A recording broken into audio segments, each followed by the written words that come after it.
If you ever felt awkward when people are looking at you or even when you think they might be, so you put a head down most of the time or look at the sky or the ceiling or the floor, or basically anything but their eyes just to feel a little less nervous, congrats.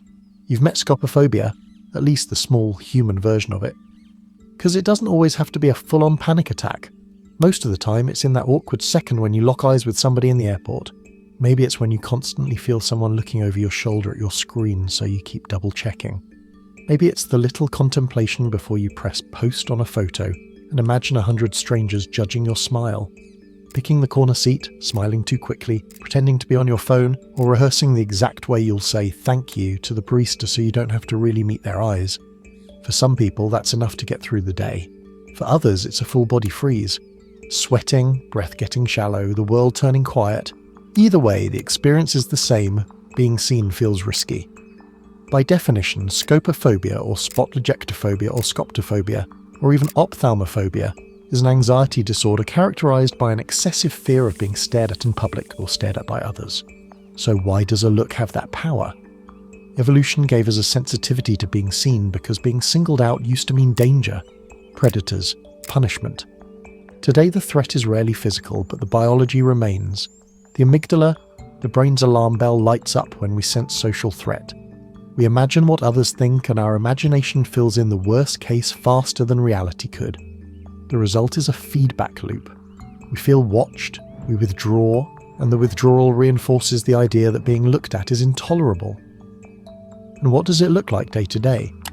People with this fear will avoid eye contact, duck out of rooms early, pick the corner table, skip social media, or panic before presentations.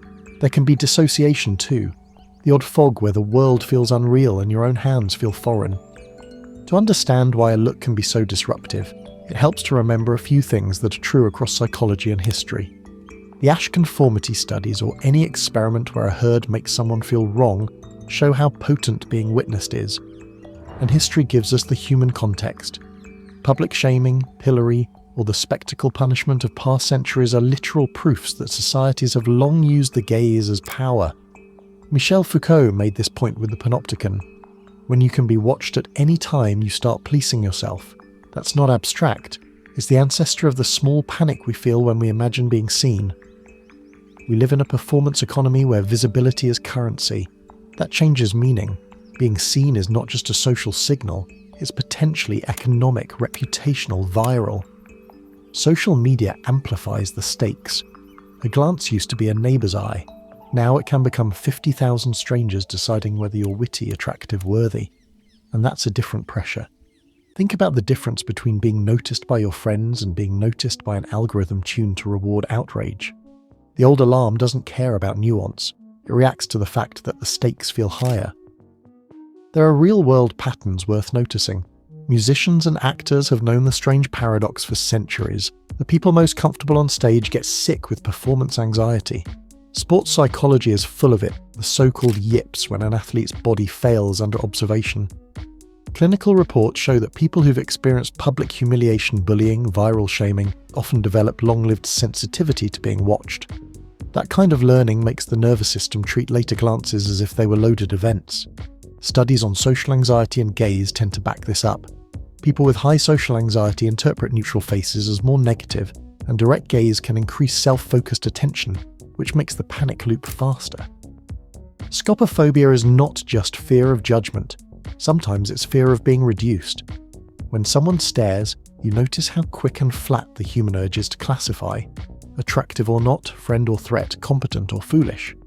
For people who've felt erased, pigeonholed or misread, being looked at can feel like being turned into a single small thing. That's why the refuge is often the eyes down strategy. Staying multifaceted feels safer than letting someone compress you into one quick label. It has social consequences that are subtle but real. Avoidance makes you invisible in rooms where you might have mattered. It can be mistaken for arrogance, rudeness or disinterest. People misread the avoidance as coolness. Friends interpret it as aloofness. Bosses mark it as lacking presence. So the cost isn't only internal suffering, it's a second-order social shaping of the life you can live. One way to explain this would be to ask you to think about the times you thought of a comment, answer or a joke, then was too scared to share it at the time, and then you regretted it. Philosophically, there's something interesting here about vulnerability. To be visible is to risk being seen as you are, with all the messy seams. Western culture sells a fantasy of seamless selves, edited memories. Scopophobia is a counterforce, a bodily protest against that exposure. It asks quietly, who gets to see me? When? Under what terms? It's a signal about boundaries, about the cost of living under constant observation. At the same time, the fear is a teacher. The fact that the room shrinks tells you something about how you want to be known. It can expose where shame sits. It can point to a humiliation that still needs naming. Not all visibility is equal. There are ways to be seen that feed you and ways that drain you. Learning the difference is part of living in a world that demands attention. Because being seen is one of the raw edges of being alive. It is where we are most tender and where we are most capable of connection. The people who stare are not always judges. Often they are simply other humans, curious, bored, distracted. The person you think is sizing you up is usually thinking about rent, the grocery list, whether they lock the door. That's boring, and that's also freeing. The gaze lands, then it leaves. Most of the time, nothing happens. If you live with that squeeze when people look, you're not failing at life. You're responding to a system built for a different era, now amplified by cameras and timelines. The work, if you choose it, is not to erase the fear, but to change what it means for you, to learn which kinds of being seen are dangerous, which are testing grounds, and which are invitations, and to let yourself be visible sometimes in ways that are chosen, not accidental. So, a few myths to kill right now. 1.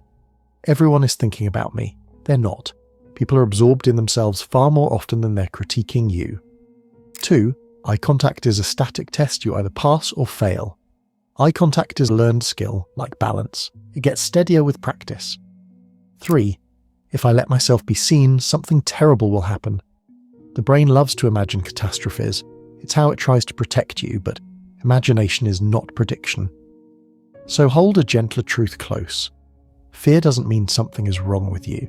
It means your system did what it was built to do under conditions it doesn't need anymore. Carl Rogers wrote that acceptance of ourselves is the foundation of change. It's worth repeating because it's true.